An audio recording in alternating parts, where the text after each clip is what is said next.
trying to record. What's up, Beyonders? I'm your host, Bryce. And I'm your co-host, Joe. And this is Sports and Beyond.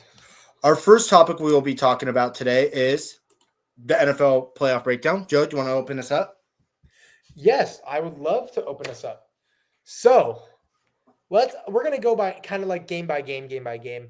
So starting off with the first game, we got the Texans and Chargers. So I thought this game was pretty crazy because it looked like the Chargers had it in the beginning, and Justin Herbert has been on a absolute tear this season. Absolute tear. Only throwing 23 touchdowns and only 3 interceptions, which is pretty darn good for Justin Herbert. And especially with the weapons he had, he didn't have the greatest of weapons, but he made it work. However, this game, he threw 4 interceptions against the Texans defense, causing his team to lose 32-12. What do you think about this, Bryce? Well, I actually am a big supporter of the Texans. I love how the Texans have been playing football. Unfortunately, C.J. Stroud has kind of had a down season compared to last season. Last season, he was hot. He was new to the league, and he was just showing very impressive, promising talent for these Texan fans. And then going into the playoffs, I wasn't really confident with how the Texans were playing, you know. They dealt with a lot of injuries going into the playoffs. And I was just more of like, okay, if Justin Herbert has been playing like he has all season, I feel like the Chargers have it in the bag. Now, the first couple drives of the game were obviously calm, but as soon as Herbert kind of felt a little bit of pressure, he kind of folded.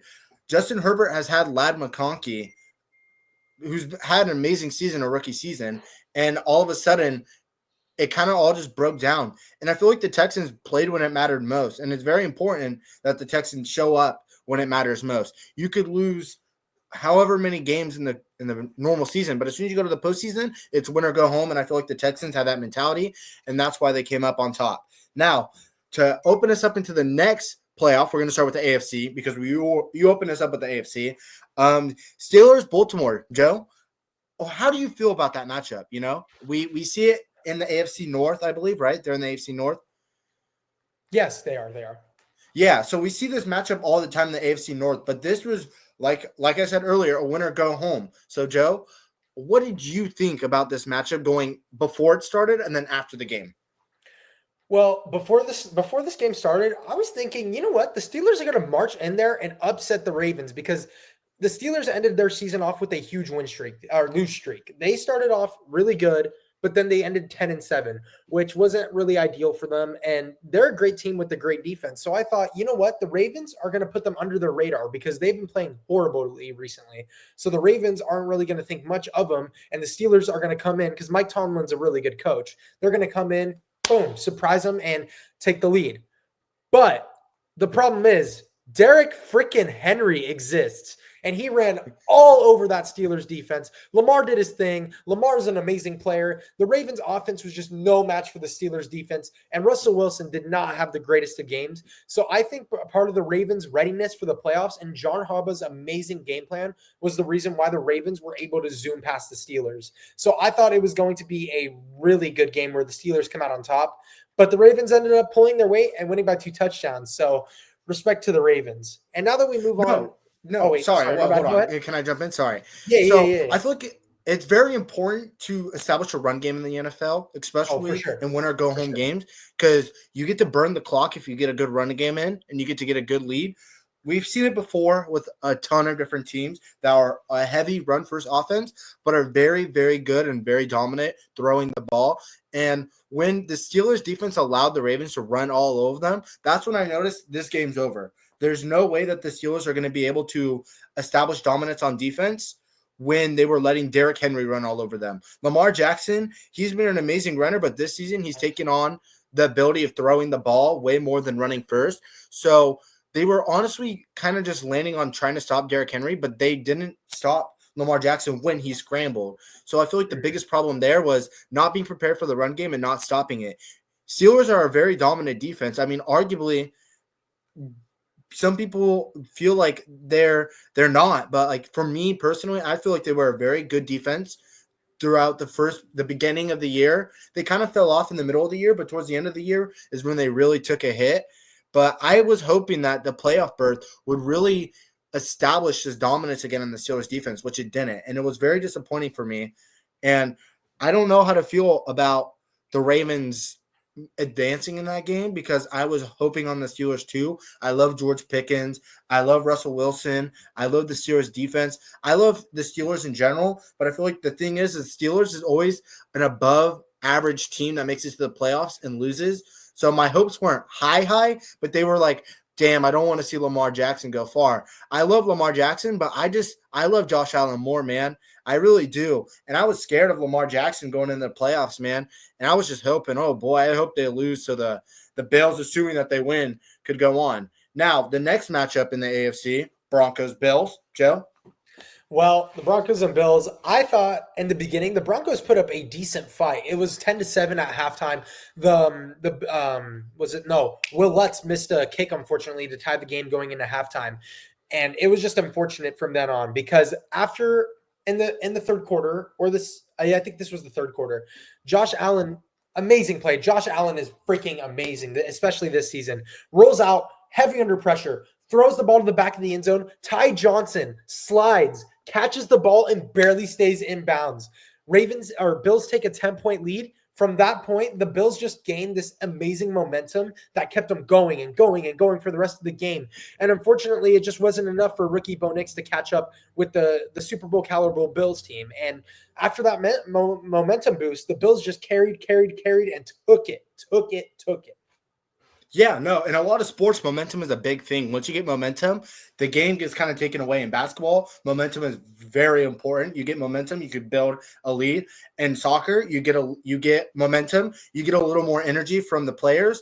In baseball, I feel like momentum isn't huge, but as soon as you start slugging balls, I feel like everything else starts establishing and growing. So I feel like momentum is very important, and that's something the Bills were able to establish going into the third quarter, the fourth quarter, and so on. Now, the Broncos were very, very impressive to me.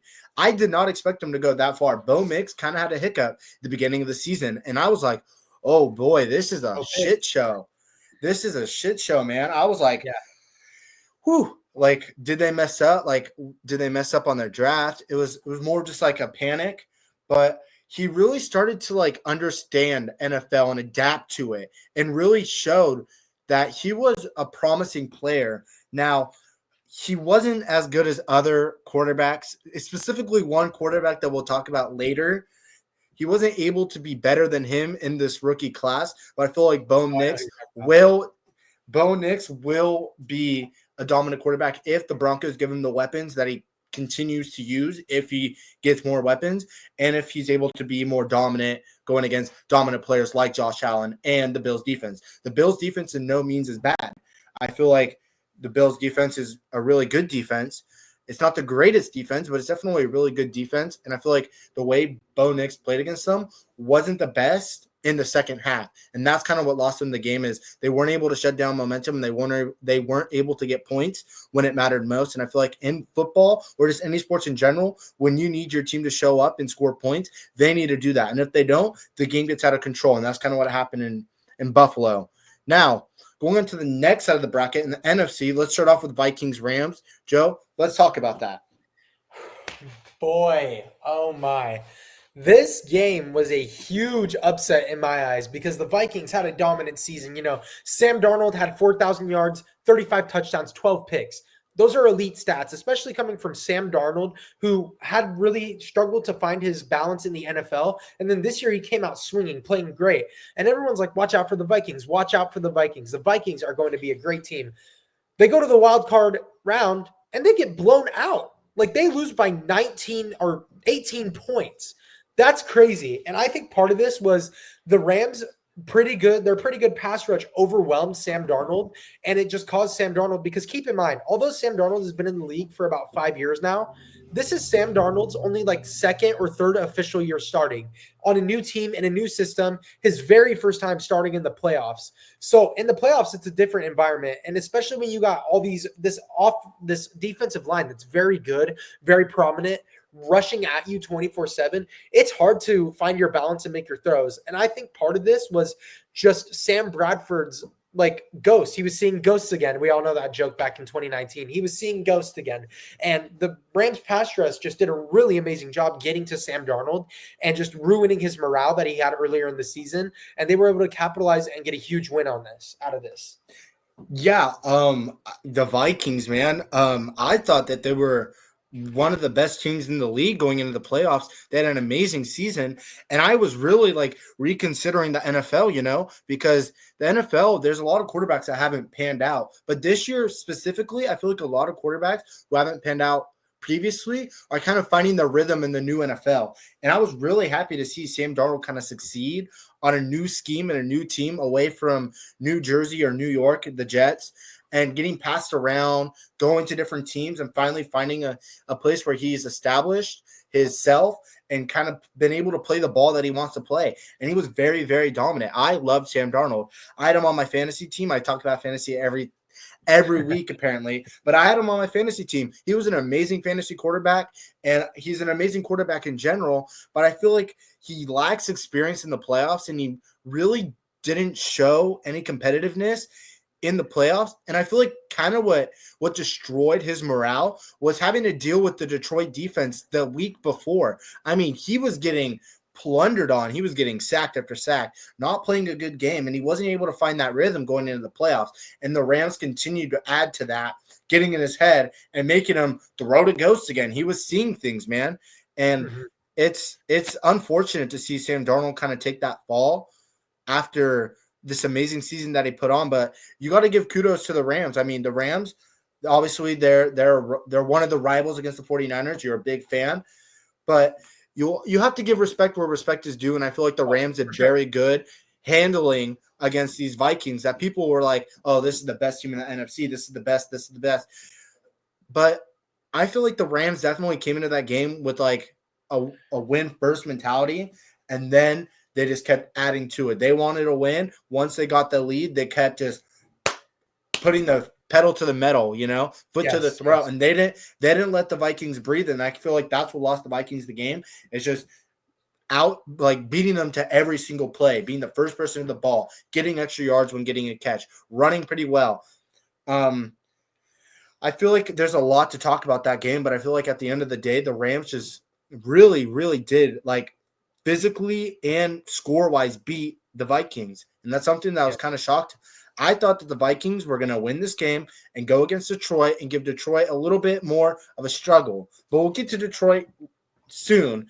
It's very interesting. I really want to talk about Detroit because I have a lot of thoughts about that. Commanders, Bucks, very flashy game, Baker Mayfield had an amazing season. And then the rookie, I'm going to say it, rookie of the year, Jaden Daniels, the Commanders' savior. I mean, wow, what a season from this rookie, man.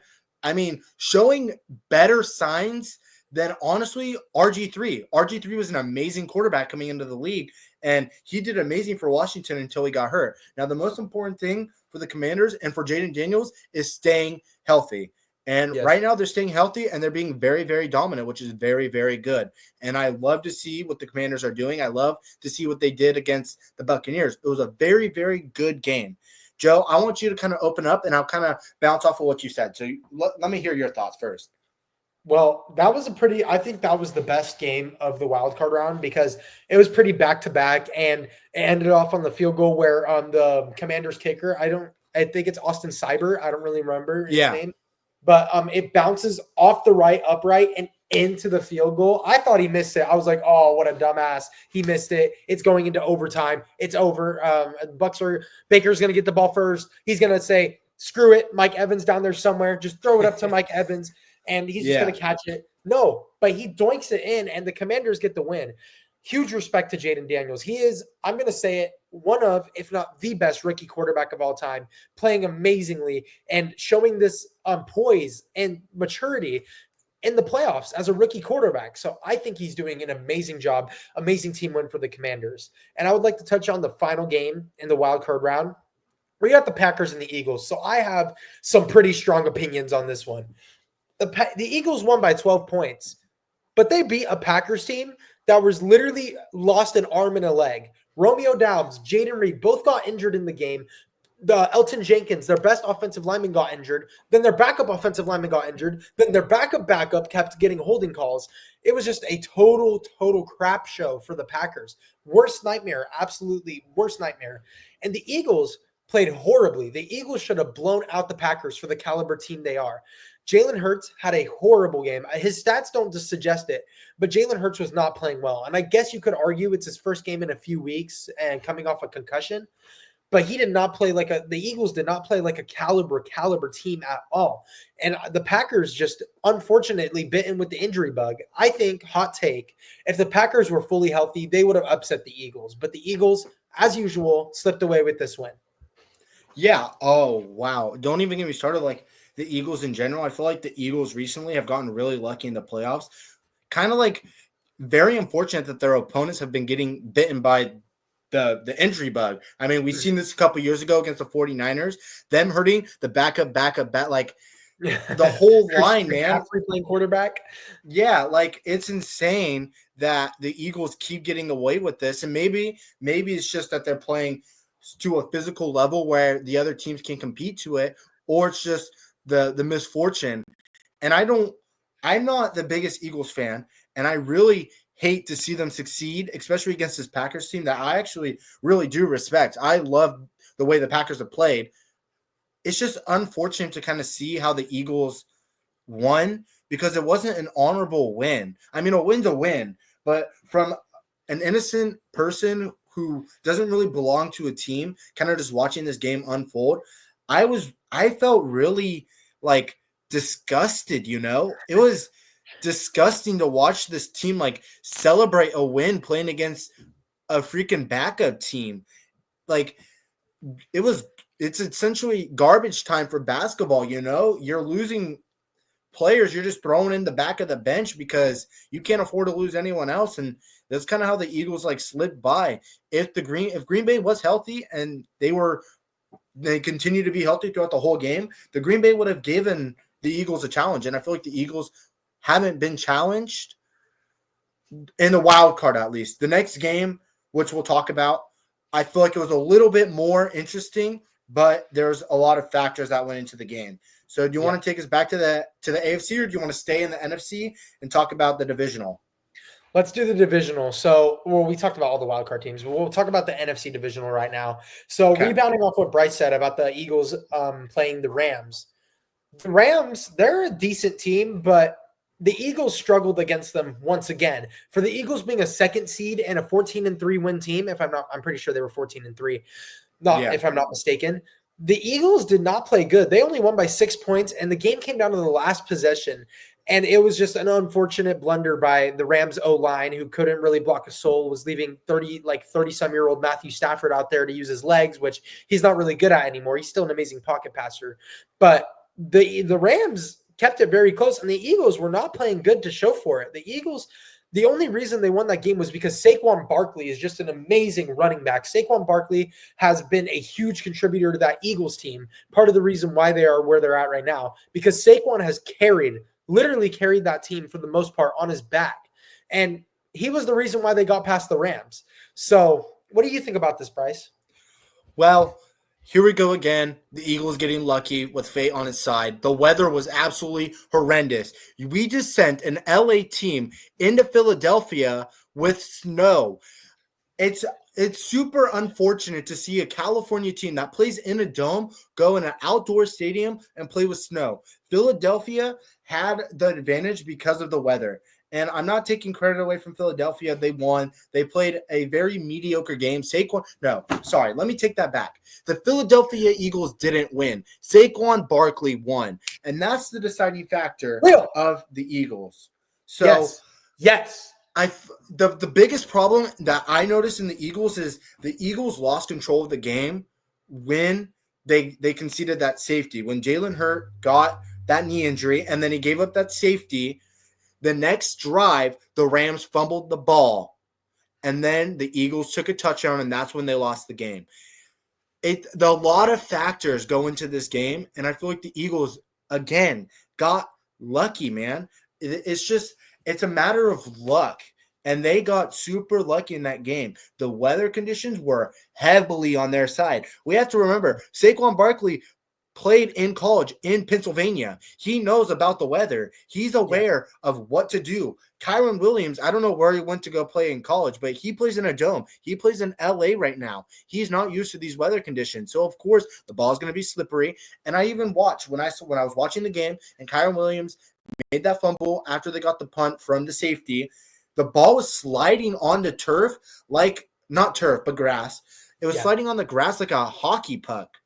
Yeah, And it was bad. It's really hard for a team that isn't used to the weathers to adapt like that, like a snap of a finger, you know? The game started off, I mean, I'm sure there was winds. I'm sure it was pretty cold, but it started snowing, and that's kind of when the Rams were kind of doomed. They were really doomed. No one was prepared for the snow. Yes, I agree with you. It just sucks for the Rams, and obviously the Eagles marched on to come above the Rams, but the biggest take here is that Saquon Barkley, man, he's a dog. If you can't stop Saquon Barkley, you can't stop the Eagles. And this is what I think is the most important thing going into the championship of the playoffs is stopping Saquon Barkley and establishing a good offense against this Philadelphia Eagles defense. Because the defense didn't play all that great when the conditions were on their side. So that's just my take on it. I'm ready to move on if you're ready to move on to Commanders Detroit or Commanders Lions. Yes, Commanders Detroit. So, wow. Nobody expected this. Everyone, including myself, if I'm being real, had the Lions me as too. Super Bowl winners, or at least Super Bowl runner-ups. And the Commanders march into Detroit on a night game, on a Saturday night, and absolutely shock the world and upset the Lions. Jaden Daniels masterclass, Commanders defense masterclass.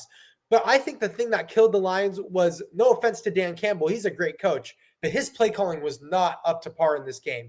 We saw that with that Jameson Williams pass on third down where he threw a pick, essentially ending the game. I think the Lions, that was an easily winnable game for the Lions, but the Commanders just took advantage of them and hit the ground running. Yeah, no. Don't get me wrong. Dan Campbell, I feel like he's a really good coach. He makes decisions on the field, but a little bit ballsy, but I feel like you have to play football with a little bit of hope that it kind of goes in your favor, you know? If I were to put money on anything, I feel that before Dan Campbell was an NFL coach, he was a full-time gambler, because that man, oh my gosh, he gambles way too much, and it kind of hurts the Lions. In a way, they go for a lot of gutsy plays, and they try to do a lot of like tricks. And sometimes when it works out, it's really flashy. We saw it earlier towards the end of the season, actually, where they did the fake fumble into the touchdown pass, like things that people wouldn't think about. But when it comes to the playoffs, you can't be trying that stuff unless you have a lead, because if it doesn't work out, it's going to lose you the game. And we saw it lost them the game with that pick. We saw the little flea flicker, wide receiver throwing the pass into a pick. Yes. It's not working, and it won't work if Dan Campbell doesn't perfect it, and if Dan Campbell doesn't learn to play fundamental football before he goes and plays flashy football. Commanders, though, wow.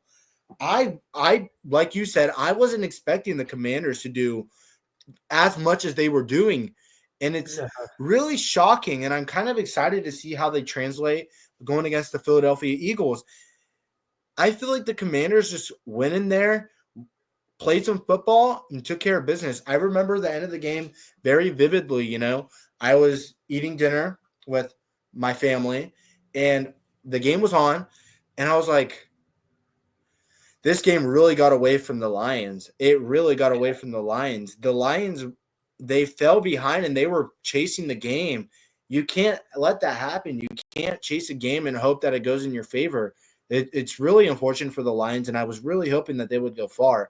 But when you make gutsy decisions and it doesn't go in your favor, and you go and throw picks and you go and not come up with points, it hurts you in the long run. At the end of the day, if you can't get 7, get 3. Dan Campbell likes to go for it on fourth down. He likes to do trick plays and stuff, and it prevents them from getting those fundamental points like kicks or stuff like that, you know? So I feel like at the end of the day, Dan Campbell kind of shot himself in the foot.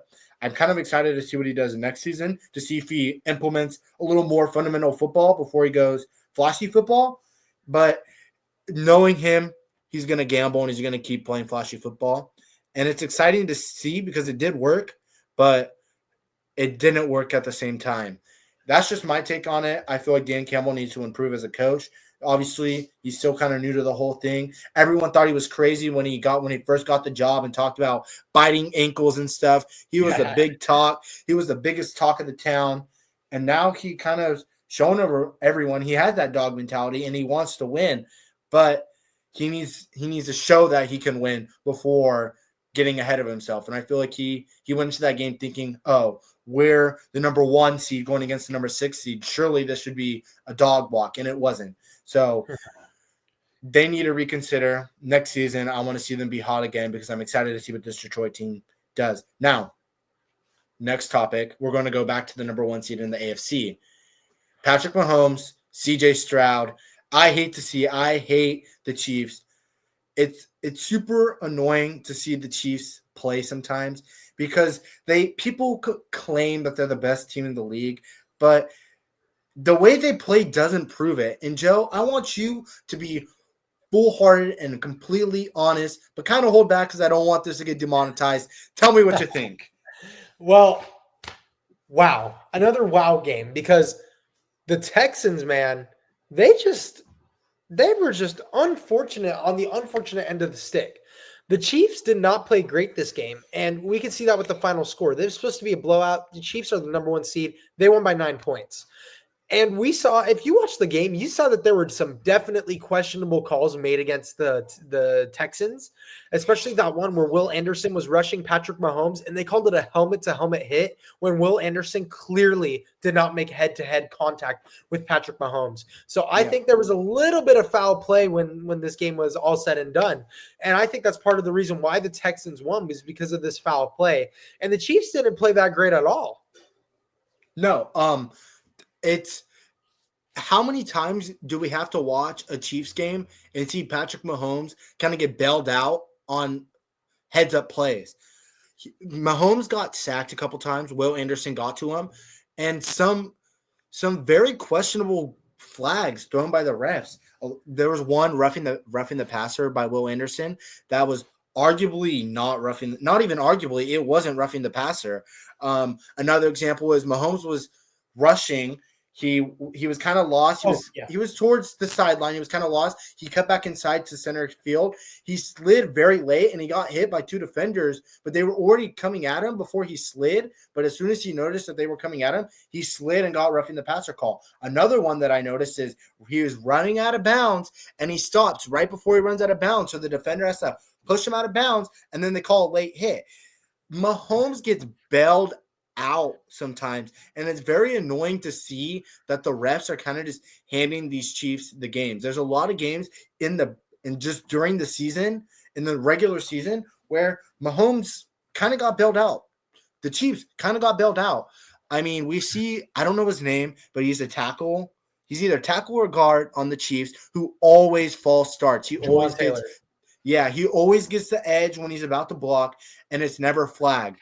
But for every other team in the league, it's always flagged. So I feel like the Chiefs just really lucky recently. Don't get me wrong, the Chiefs are they previously before this year they were a really good team, and obviously there was an occasional okay, they got away with that one.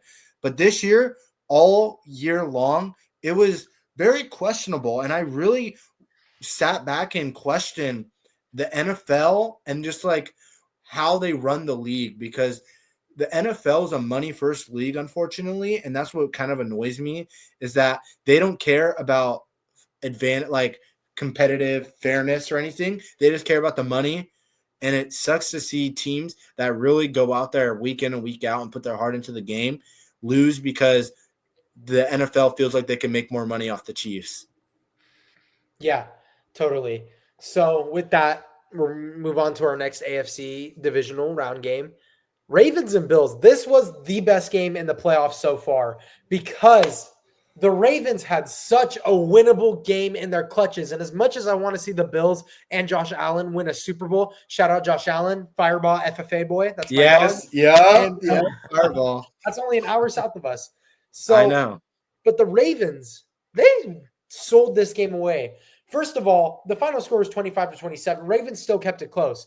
But Lamar Jackson had two crucial turnovers in the game that gave the Bills good field position and gave them both scoring drives.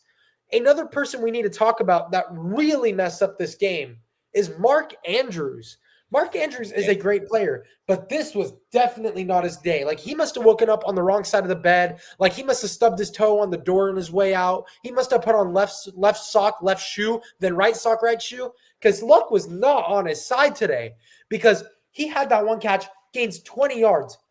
Boom! He's hit pretty hard, fumbles the ball, gives the Bills the football in scoring territory. But the Ravens make a stop, and the Ravens are able to capitalize on this after the Bills take a 19-27 lead after a field goal.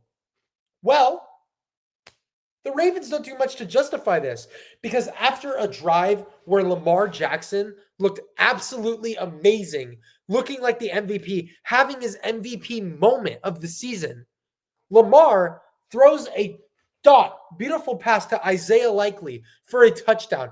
Beautiful looking touchdown. And the score's 25-27. The Ravens are going to go for two and try to force overtime, right?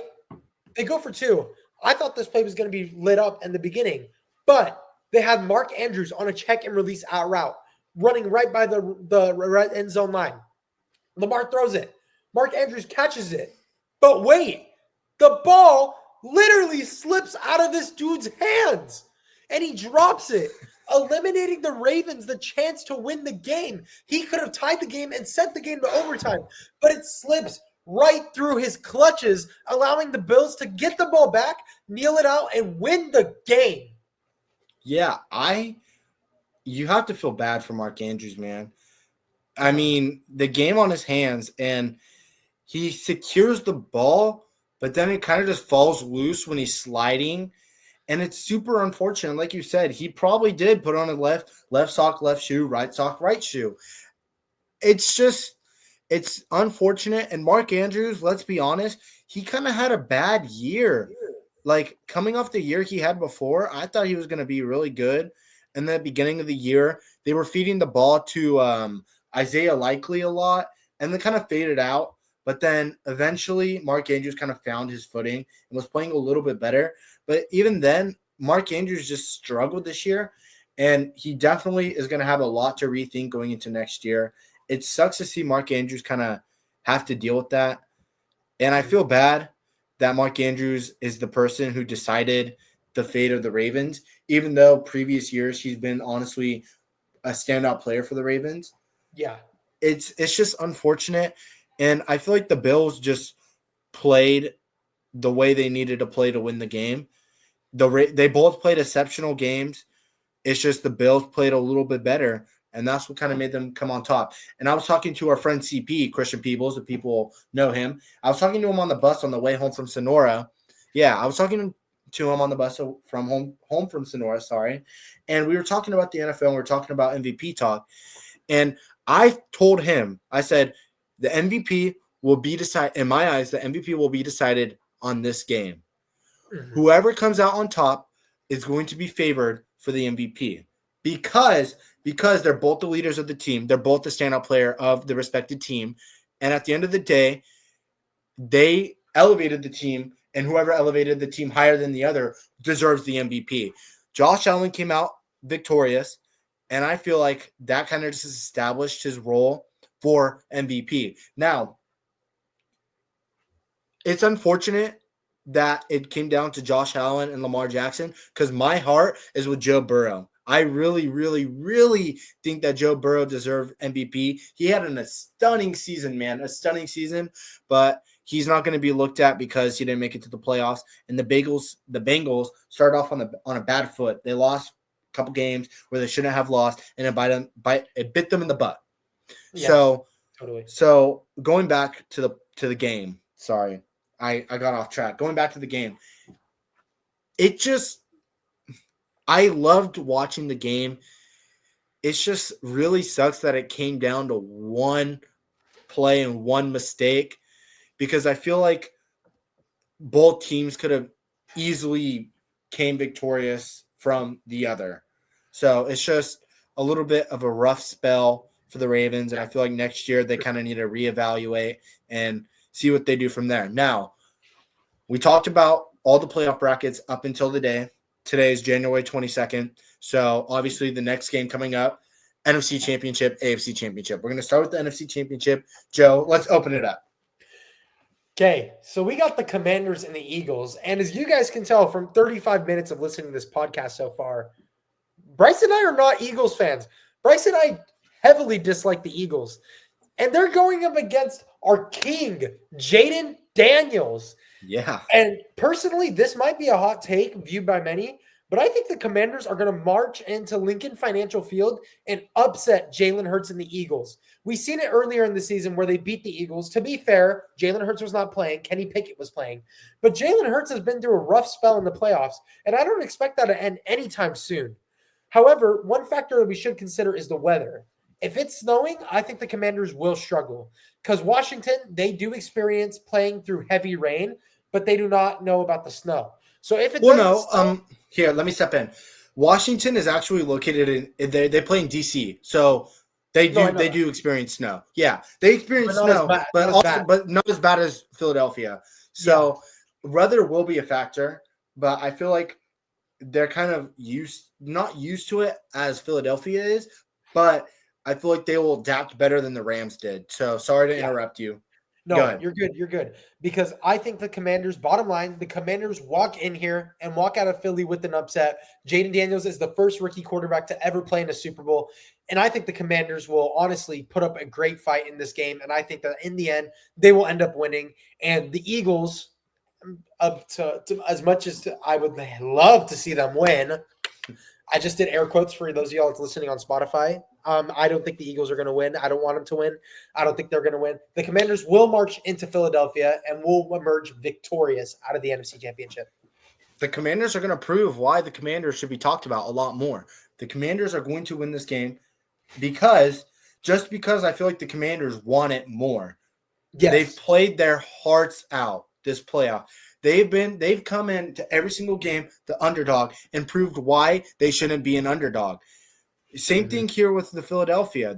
People will think Philadelphia might trample on them, but the Commanders are going to prove why they shouldn't be an underdog. Yeah. A big thing that I want to talk about that kind of goes under the radar. The Commanders do have Bobby Wagner. He's a very dominant linebacker, and I feel like he's experienced with the Seahawks. He went to the Rams, right? Yeah. Yes. He played for the Rams. He's had experience on kind of competitive teams at the time that he played for these respective teams against other dominant running backs. So I feel like Bobby Wagner is going to do somewhat decent controlling the run game and controlling Saquon Barkley. So with that being said, I feel like the Commanders defense is just going to be able to adapt a little bit more than the Rams did. The Rams, I can't name a middle linebacker or just a linebacker in general that did a dominant job against Saquon Barkley or who has been dominant on the run game, a really run dominant linebacker. So I feel like Bobby Wagner, he's gonna have a game. I feel like he's gonna have a game. People need to watch out for him, man. He's experienced. He's a veteran. He knows how to play when it matters most, and I feel like he's gonna be the deciding factor on the defensive aspect because he knows how to play. He's going to wile up the defense. He's going to show everyone what it is to play. He's going to set the tone. And I feel like the Commanders need to set the tone on the first drive, whether it's offense or defense. If they have the offensive drive, they need to come up with the touchdown. If it's a defensive drive, they need to hold them to 0 points.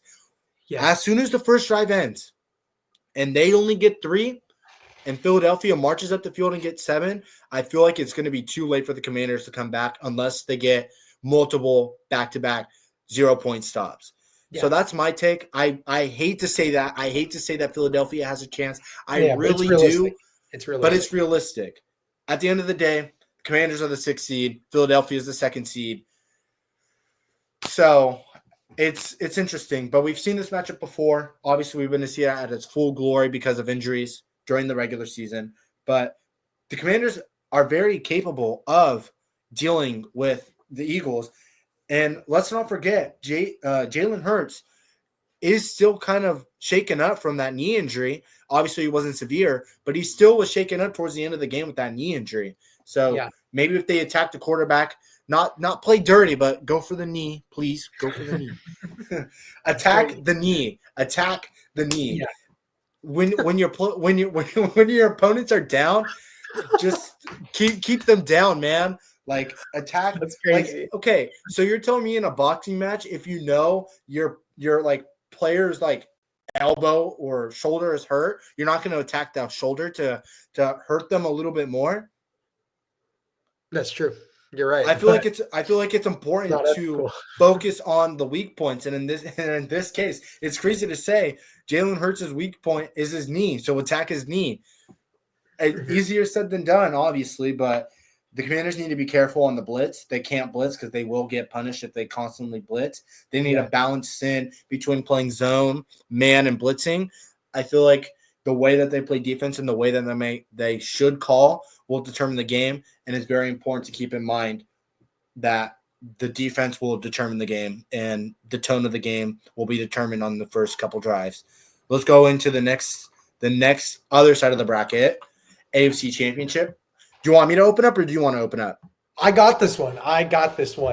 Okay. The Bills and the Chiefs, the highly anticipated matchup. This is like kryptonite. This is Bills. The Chiefs are the Bills' kryptonite because somehow the Chiefs always find a way to win in general, but against the Bills especially. However, every time the Bills and Chiefs play each other in the NFC and the AFC Championship or divisional round, it's always a legacy game, a crazy game. We saw that 2 years ago when the Bills and Chiefs went into overtime and the Chiefs ended up winning 36-42. Mahomes' infamous 32 or 13 seconds game where Mahomes drove down the field and tied up the game in just 13 seconds. But that game was a crazy, and Gabriel Davis had like 281 yards and 4 touchdowns. Insane game. Crazy game. And I expect nothing different from this game. However, I think the tables will return. A lot of people seem to think the Chiefs will win this game because usually there's a superstition going around where if the Bills beat the Chiefs in the regular season, then the Chiefs beat the Bills in the playoffs, which is an interesting trend that has happened. But I think the Bills will march in there and win this because Josh Allen is a good quarterback, and it's hard to beat good teams twice in general.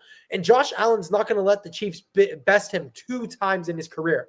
Josh Allen is going to go in there with, after having a lackluster game 2 in the playoffs, he's going to go in there swinging and have an amazing AFC Championship game. He's going to put the Bills on his back and show why he is one of the greatest, if not the best quarterback in the NFL right now between him, Mahomes, Burrow, and Lamar. But Josh Allen will show the league why he's clutch and why he's the Bills franchise guy. Yeah, people need to understand that the Bills are a very competitive team, and they are very unfortunate against the Chiefs. Like you said, the 13-second game, they had that game. They thought that they beat them. They were on the 1 or 2 yard line at that game, and they got beat in 13 seconds. That is the most heartbreaking defeat, and Yes. I feel like Patrick, like Josh Allen, Superman, and Patrick Mahomes is Lex Luthor, man. It's his weakness, the kryptonite. But I feel like this time around, it's going to be different. Josh Allen is having an MVP season. Let me repeat. Josh Allen is having an MVP season. People need to remember, Josh Allen is having an MVP season. Josh Allen's going to come up on top. Josh Allen is going to prove why he's a dominant quarterback. Don't sleep on Josh Allen. And most importantly, don't sleep on the Bills. The Bills have been playing amazing. They beat Baltimore. They've beat Broncos aren't that competitive a team. Or no, they played against the Broncos. They beat the Chiefs in the regular season. Yeah, they beat the Chiefs in the regular season. And it's not like they've been handed games. They've played hard when it matters most. So this game is going to be very interesting. I'm excited to watch it. And I'm fingers crossed that it's Commanders, Bills, Super Bowl. Yes. Yeah, it's crazy. There's not a lot to kind of break down. We've seen this matchup before. It's just a matter of stopping Mahomes and being mentally tough. Don't let stupid calls get in the way of this game. Don't let the refs determine the game.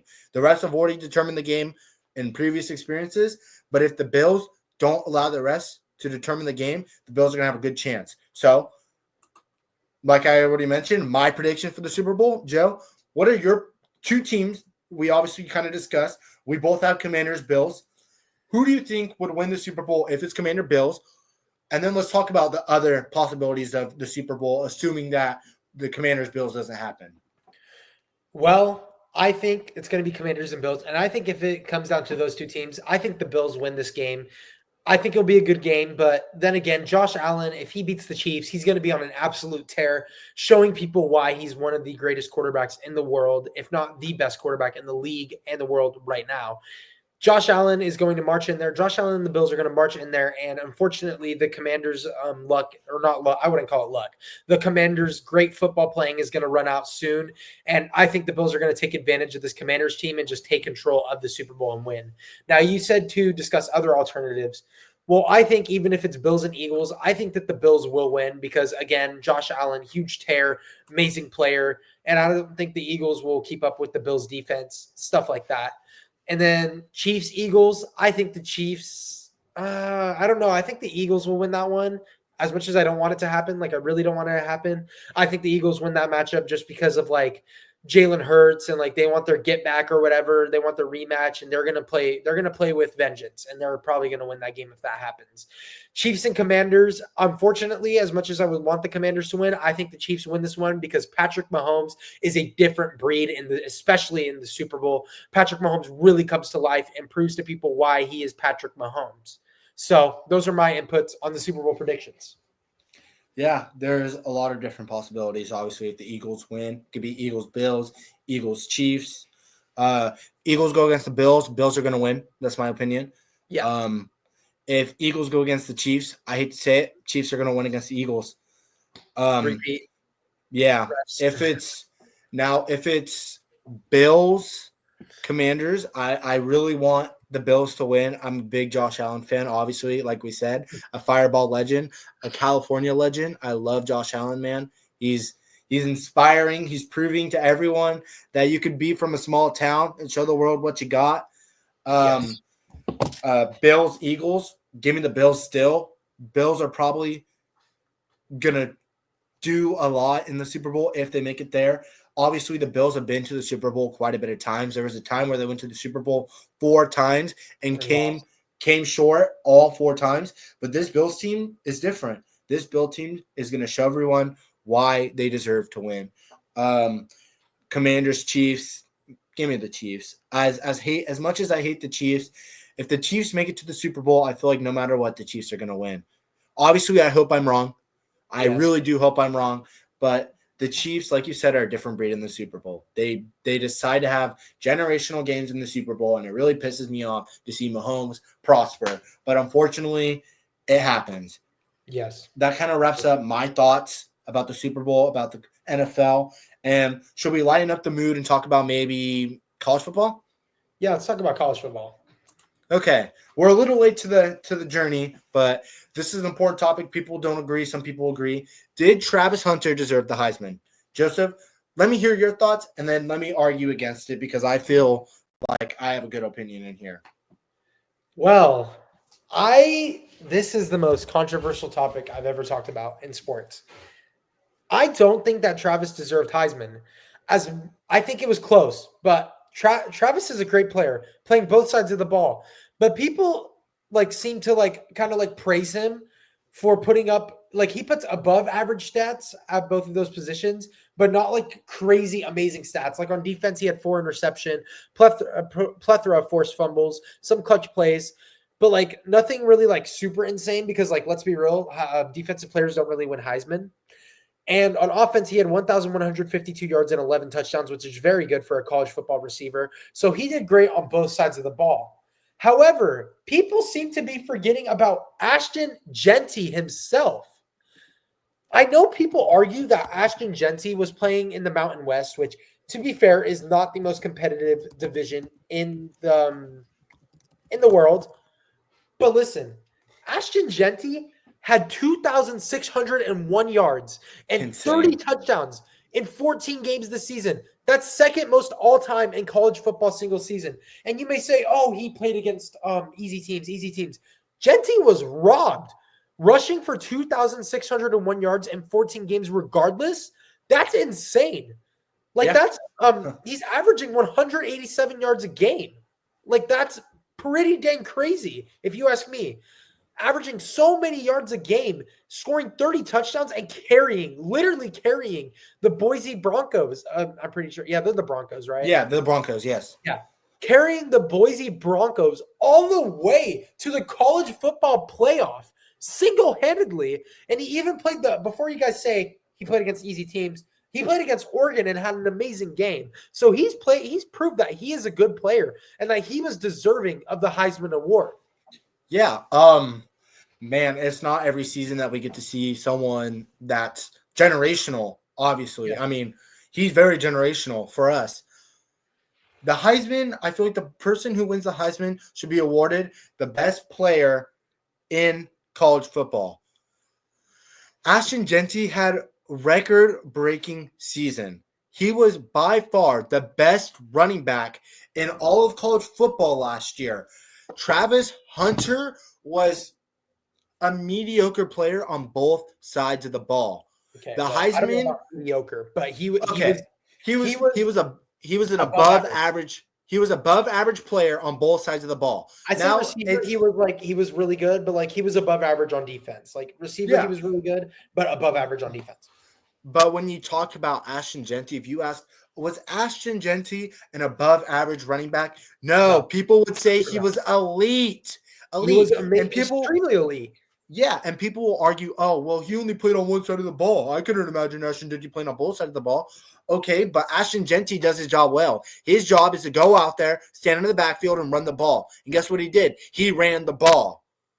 Yes. He did his job exceptionally well. He did his job better than most people did, and he did his job way better than anyone else did in the past couple years. And he was robbed. He was really, really robbed. And no offense to Travis Hunter, but I feel like he didn't deserve it, man. Yeah. Although it's not every time you get to see a two-way player be as influential as he was, but is that going to translate over to the NFL? And was this season better than Ashton Genty's? In no world was it ever better than Ashton Genty's. And at first I was like, oh yeah, Travis deserves it. But when I really sit down and like look at the way Ashton Genty played, people say he played against bum teams, but even when he played against good teams, he still had exceptional games. Mm-hmm. His job is to run the ball, and he did that exceptionally well. Yeah. So, and if you compare, like, people are like, oh, snaps isn't really like a stat, but I feel like it's important to realize that like Travis Hunter was on the field significantly more than Ashton Genty. So obviously the fact that Travis Hunter was noticed more plays a big factor too, because people looked at him a lot more than people looked at Ashton Genty because Travis Hunter was on the field both sides of the ball. So that's pretty important to talk about too. Now, we talked about the college football playoffs. You mentioned it. Obviously, the game is over. We know the winner. The viewers, if you're not familiar with the college football playoffs, it was Ohio State Buckeyes versus the Notre Dame Fighting Irish. Mm-hmm. Going into the game, I wanted Notre Dame to win. Who did you want to win, Joe? Notre Dame because of Joe Montana, Niners legend, shout out. And I also have a friend that goes to Notre Dame, so I would really want Notre Dame to win. And just didn't happen. It sucks, man, because I loved. Here's what I think, though. It's kind of unfortunate for all the other teams in the college football bracket, just because they were tired. They were really tired beginning the bowl season, because Notre Dame isn't in a conference. They kind of get that like more leeway and better rankings in the college football playoffs. So it's kind of interesting. I don't know. I feel bad for Notre Dame, but I also feel like in some ways they kind of got away with a lot because they're not in a conference. Mm-hmm. So Yeah. It's very interesting to see. We I love the passion of Ohio, and I'm kind of happy that they won too. I'm not a big college viewer, but I am happy that that kind of happened. So college football wraps up. Amazing season, a lot to talk about. Now we have a lot more to talk about football. We could talk about that in the next podcast. Joe's been eager to talk about basketball, so let's talk about basketball. All Joseph, right. let's hear it. Oh, okay. So, first topic of basketball is Kevin Durant wanting out of Phoenix. So, Kevin Durant, he's the type of guy that wants to be on a winning team. As much as I like KD, he's not really much of a like stay with the team and build them up from the ground. As we saw with when he left OKC for Golden State. So obviously OKC had a lot of playoff success with him and Russ and James Harden, but they were never able to win a chip. They lost to the Heat that one year, and they lost to the Warriors like 2 different times in the playoffs. So Kevin Durant had the attitude of like, if you can't beat them, then I'll just join them. Kevin Durant joined the Warriors, got 2 rings. I mean, you can't blame the man because he was chasing the rings, but he's just not the type of player like that has a lot of heart, like Jimmy Butler, that wants to stay with this team and build up his team from the ground up, or like Chris Paul, Yeah. who will stay with this team and commit long term to his team and build them from the ground up. Kevin Durant doesn't really care about loyalty. As great of a player he is, he's not really the most loyal basketball player. And right now, the Phoenix are sitting at a not a very good record. I'm looking it up right now. I'm pretty sure they were 19 wins and 20. They're 21 and 21, which won't be enough to win the finals. And Kevin Durant forced his way to Phoenix to build himself up with the team with Devin Booker and Bradley Beal and an amazing team around him. DeAndre Ayton was there at the time. Now he's on the Trailblazers. And he built this team up, and people were expecting them to win the finals, especially considering that they had players like they also had Chris Paul, I think, playing with Kevin Durant at one point. Yeah. And they had a 64-18 season, got blown out by the Mavericks. Next year, you trade for Kevin Durant, so everyone's like, Suns are going to win the finals. The Suns do not live up to expectations because of Kevin Durant's injuries and everybody else's injuries. And like when you have Devin Booker and Kevin Durant, 2 ball dominant guards, and Bradley Beal, another ball dominant guard, it's hard to. Or Kevin Durant's not a guard, he's a forward. It's hard to balance that rock around, and it's hard to just capitalize on everything. So I think that's why Kevin Durant and Phoenix has not worked out. So there have been rumors about Kevin Durant getting traded away from Phoenix, and I think that Kevin Durant can and will request a trade out of Phoenix because I think Kevin Durant, although he's not the most loyal guy, I think he wants to get out of Phoenix and chase another ring, similar like he did for the Warriors. And as we see with Kevin Durant, he's still a dang good player. He's arguably top 10 in NBA history, for sure top 15.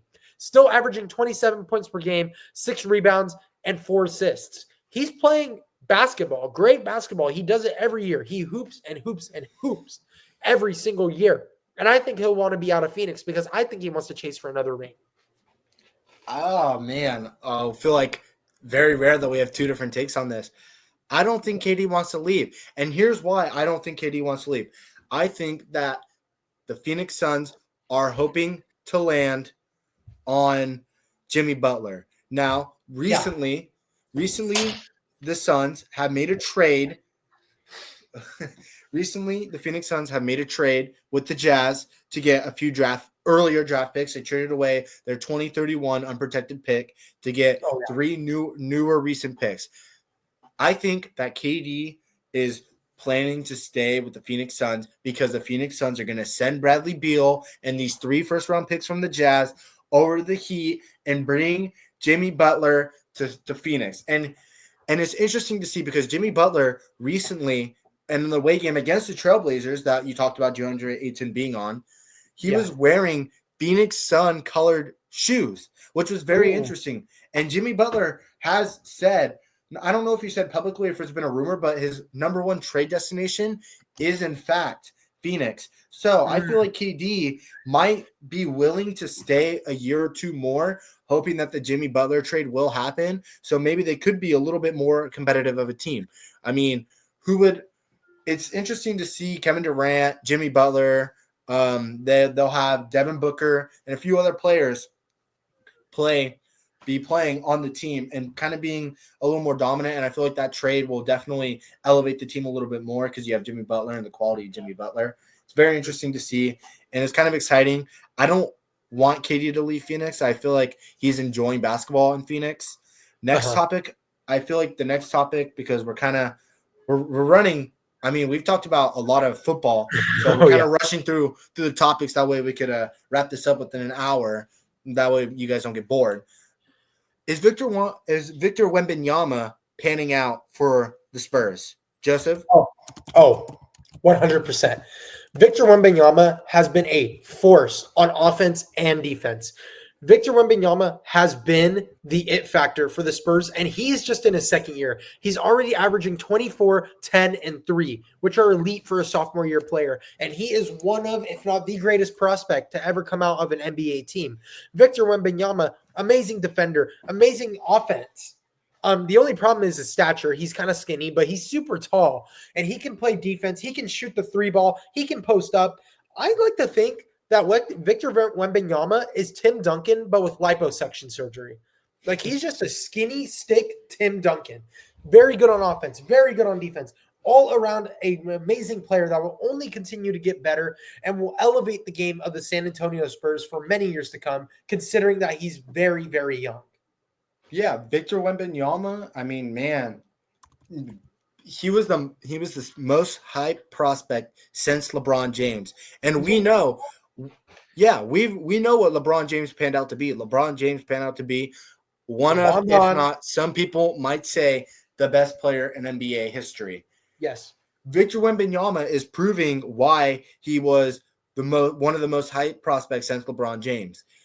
Victor Wembanyama came into this league. Obviously, he played in the French league. He came into this league and was very, very dominant his freshman year, or his rookie year, some people would say.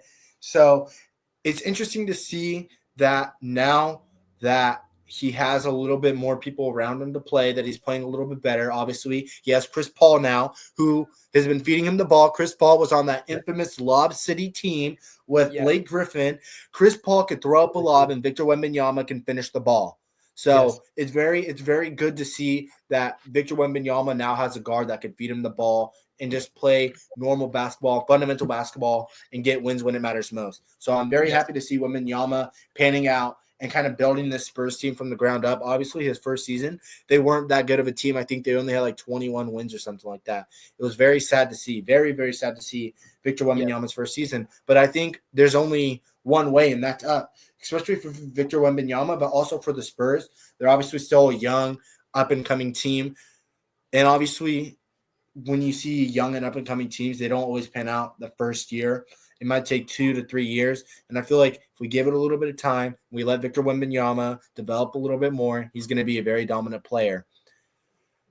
That's all I can really say about Victor Wembanyama. I mean, he's speaking for himself, man. He's showing everyone who he is, and he's letting the world know that Victor Wembanyama has potential. Not only has potential, but is living up to the potential.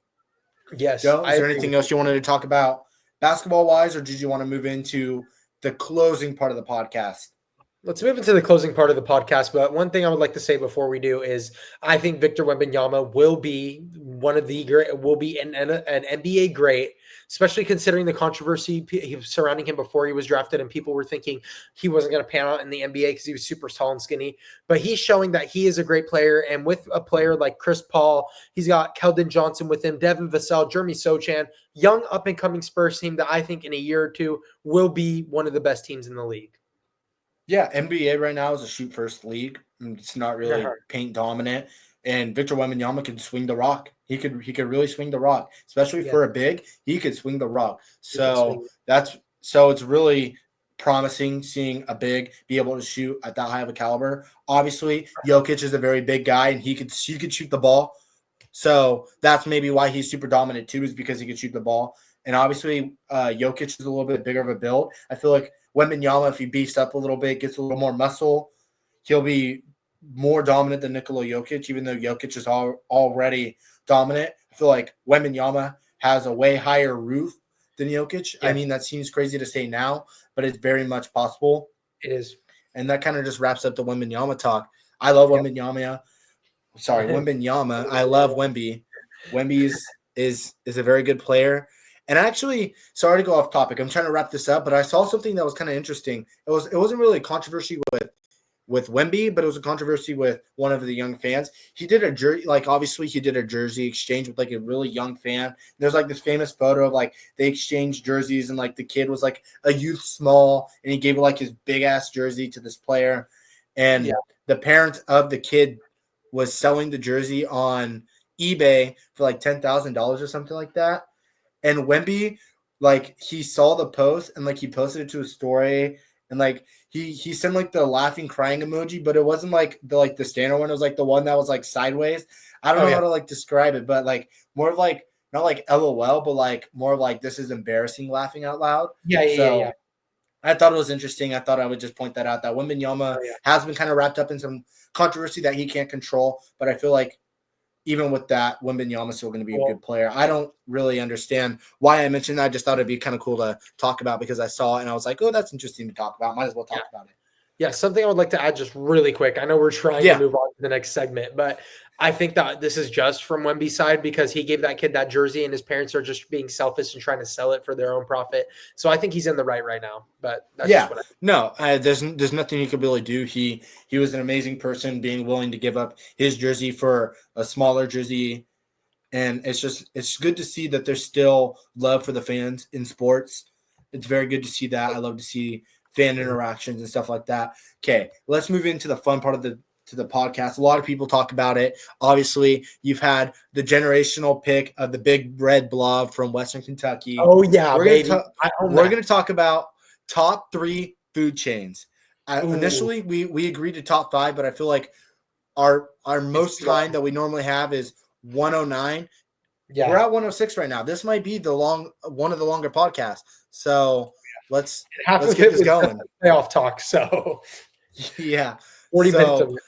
Do you want to open us up or can I open us up? You open us up. I picked first last time, so you go ahead. Okay.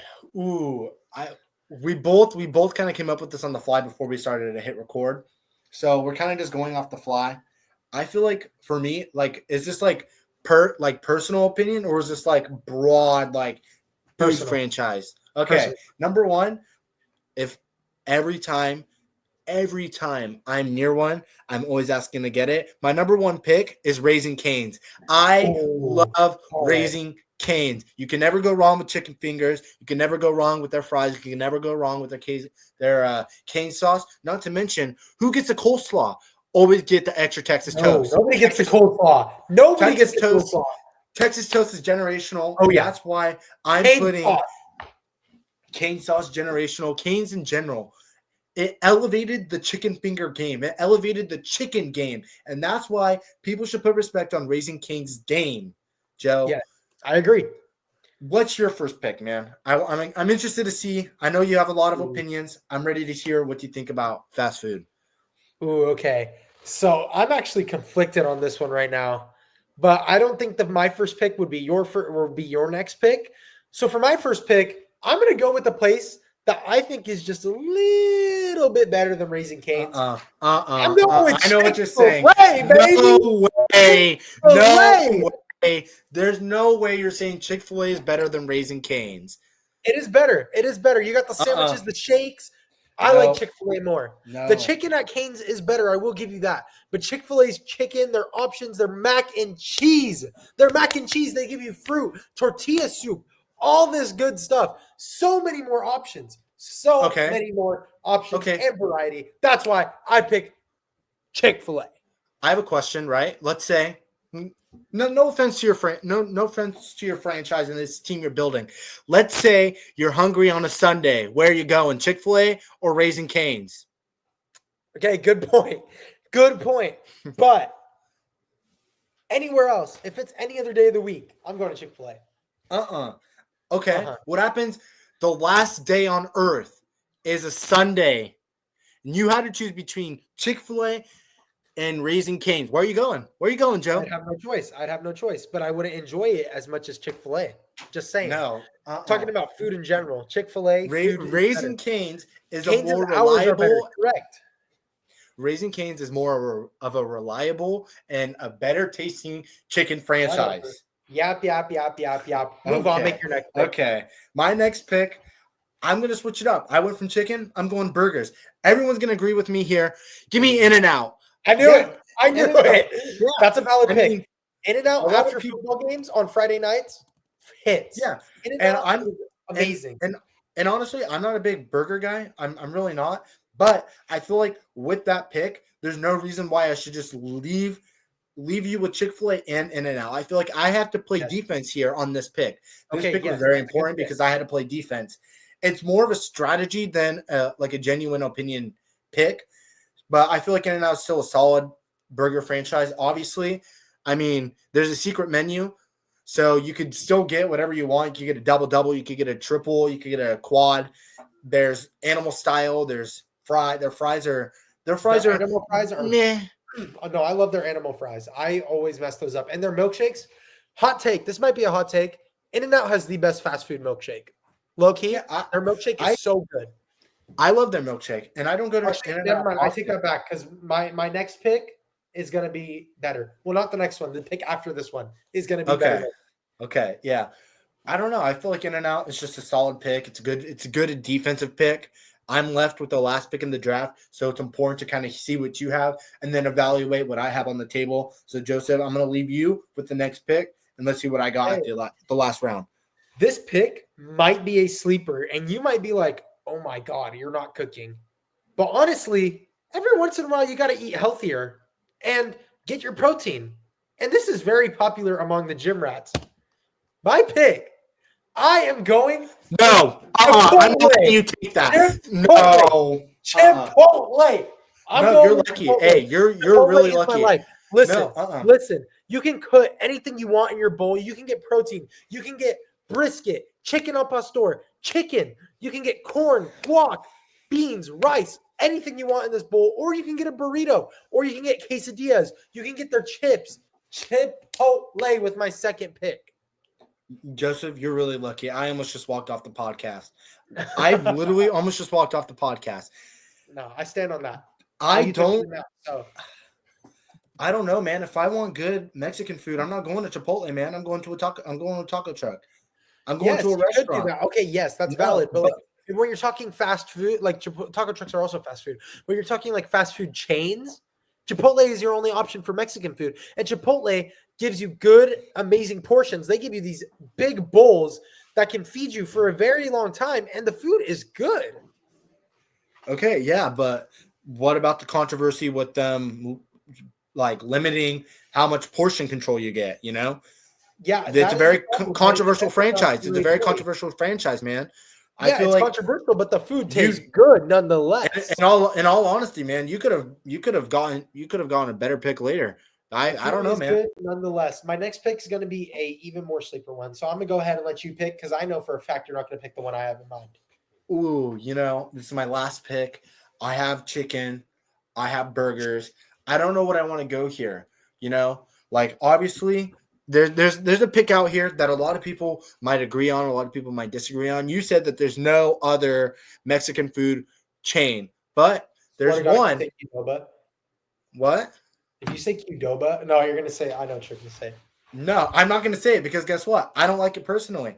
If I wanted to eat something and then be on the toilet 5 minutes later, I'd go to this place. I'm not going to name it. I'm not going to name the place, but you know what I'm talking about. Yes. I feel like personally, it might not be good, but it's infamous in every single country in the world.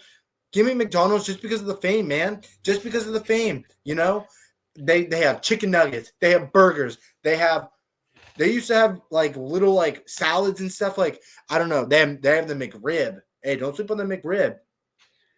It's not a good pick, but it's an honorable pick, man. If I may chime in.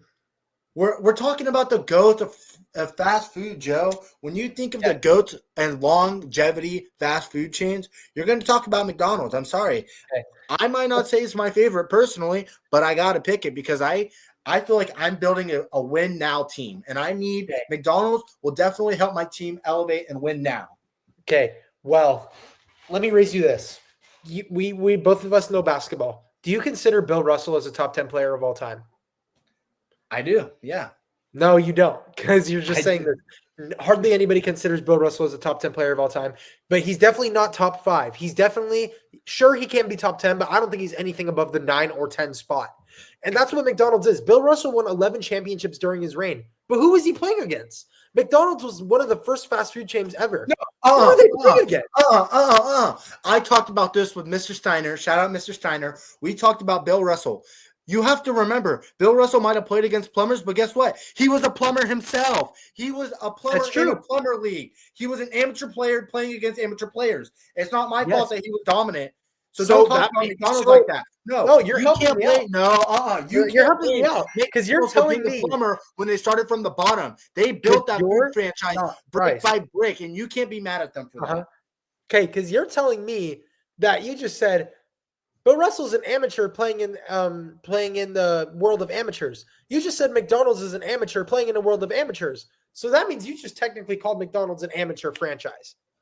No, what I'm saying is McDonald's started as an amateur franchise, but they built up their legacy. McDonald's has a legacy now, and they built it up brick by brick. They started from the bottom, and now they're at the top, and you can't hate them for them being at the top. It's not my fault that my franchise decided to build bigger than Chipotle, build bigger than Chick-fil-A. I'm sorry. You can't hate McDonald's. They are a safe pick, but I just don't think McDonald's, they have good variety. I just don't think their quality, you can get better burgers at In-N-Out. You can get better milkshakes at In-N-Out. You can get better fries at pretty much, I wouldn't say In-N-Out, but at pretty much any other. Actually, I kind of lied. McDonald's fries are legendary. You can't change that. Okay. But you can get better versions let me of presume you something. McDonald's anywhere else. Let me presume you something. Even the smallest towns in the world have a McDonald's. Hilmar has a McDonald's. Gustine has a McDonald's. McDonald's is everywhere, and it's a good, reliable pick. It's reliable. Unlike your first play, Chick-fil-A, you can't go there on a Sunday. But guess what? You could go to McDonald's. You could go to McDonald's any day of the week, any time of the day, basically. I'm sorry. I had to pick McDonald's, and you can say whatever you want, but McDonald's is a good pick, and you know it. Okay, yeah. You go. Let me hear what you got. Okay, I guess that's a valid pick. Bryce, when I say this next one, you're going to be like, what is that? So for those of y'all that don't know, if you know me personally, you know that I'm heavily involved in FFA, Future Farmers of America, here in Hilmar. Or not here in Hilmar, just throughout the whole state. In general, yeah. Yes, and I got an opportunity to go to national convention with California FFA for something I applied for. And Indiana is where national convention is at. And that's on the Midwest of America. And on my first night there, we ate at my personal favorite fast food restaurant of all time. It is called Steak and Shake. All my Midwesterners, I doubt we have any Midwesterners listening to this podcast right now. But if you are, shout out to you because we have one of these in California, but it's super far away. Steak and Shake is the best fast food restaurant because their burgers are made of steak. They are finely grilled. They have a super amazing variety of stuff you can get. You can get hot dogs, hamburgers, onion rings, fries, a lot of stuff, and it's all really good. But their main character, their LeBron James, their Michael Jordan, their Tom Brady of the show is their milkshakes. They put time and effort into these milkshakes, and their milkshakes are absolutely amazing. Both times I went, I got a milkshake, and I got birthday cake for one of them, and then I got a cookies and cream one. Amazing, amazing milkshakes. They're both the top of their game. They are the Michael Jordan and LeBron of the fast food milkshake. So, with my final pick, I go with Steak and Shake. Steak and Shake. I wasn't expecting that, and I haven't had it personally, so I can't really put this on my chart, and not a lot of people have. So I feel like it's a very opinion-based pick, and I respect it. I really do respect the pick. Steak and Shake, it sounds good. I mean, you kind of got me with the variety of menu, but that's like me taking Whataburger. It's not a lot of fast food restaurant, bro. I don't know though. You gotta keep in mind, once we hit it big, knock on wood, we're gonna have people from all over America watching this podcast. So I guarantee if we were a huge podcast right now and there were people from Indiana watching this podcast, they would have gotten out of their chairs and went, yeah. So okay. So you're a man of everyone, and I respect that, Joe. You're a better man than me because I wouldn't have picked Steak and Shake. Do you want to go in? Do you want to wrap it up here, or do you want to keep going? Let's wrap it up here. Okay, for sure. Joseph, is there anything you want to say to the fans? You want to say thank you? Anything you want to tell anyone, inspire anyone? Anything you want to leave off the podcast with? I just got to say, for my first I remember the first podcast, a lot of people like my inspirational quotes, and both of them I said, you miss 100% of the shots you don't take. So remember that. You miss 100% of the shots you don't take. Think of Michael Jordan's mentality. And I said, why be average when you can be amazing? Why be average when you can be amazing? Why go just above when you could go above and beyond? Get it? Because sports and beyond. So to all our viewers right there out there, thank you for watching this podcast once again. We've had a lot of well-received feedback, and a lot of people around our community especially have been watching these podcasts and been complimenting Bryce and I in person for the work we've done on this podcast. And we just appreciate everybody for recognizing our work, because Bryce and I truly do have a lot of fun recording this podcast and screaming at each other. Yeah, no. And I don't think you know, but we actually hit 100 followers on Instagram, which is a big it's a big landmark, especially with I kind of say like a business that we're kind of running here. I mean, it's not an official business, but it's still something that we built up. And I feel like it's very nice to say we were able to get a large following in. And obviously the first episode was huge. A lot of people watched. I haven't checked the statistics or anything recently. The second episode, it's only on YouTube. I'm going to upload that to Spotify along with this one, hopefully within the day or two. Very appreciative of everyone who's commented, liked, subscribed, told me and Joseph what they thought. And anyone who said verbally that they're willing to come on the podcast, it means a lot to have everybody, a lot of our friends, and a lot of people that I haven't really talked to support the podcast. So it means a lot. I would like to tell everyone that like it's okay to not be okay, and it's okay to ask for help. It's important to be yourself around people. I wasn't really close to Joseph until this year, and look at this. We have a podcast together, and it's important that we remained ourselves when our friendship started. We didn't put on an act to satisfy each other. We were ourselves, and we were able to establish a friendship. So talking to everyone that's listening, make sure you go into every situation being yourself and not allowing other people to change who you are just so you can satisfy them. Put yourself first. It's important to put yourself first. And that's all I have to say. Joseph, it was an amazing filming this podcast. Obviously, unfortunately, we didn't have a guest, but I feel like every podcast gets better and better. We talk a little bit more. We have a lot of more confidence. We have a lot more chemistry, and it's just a lot. And I love it, and I appreciate it. We're going on very close to an hour and 30 minutes, which blows our previous podcast out of the water with just a lousy an hour and 1 minute. I'm ready to wrap this up. Joseph, I'm sure you're ready to wrap this up. Thank you, everybody, for watching, viewing, liking, subscribing. Make sure you guys tune into the next podcast. See ya. See you guys.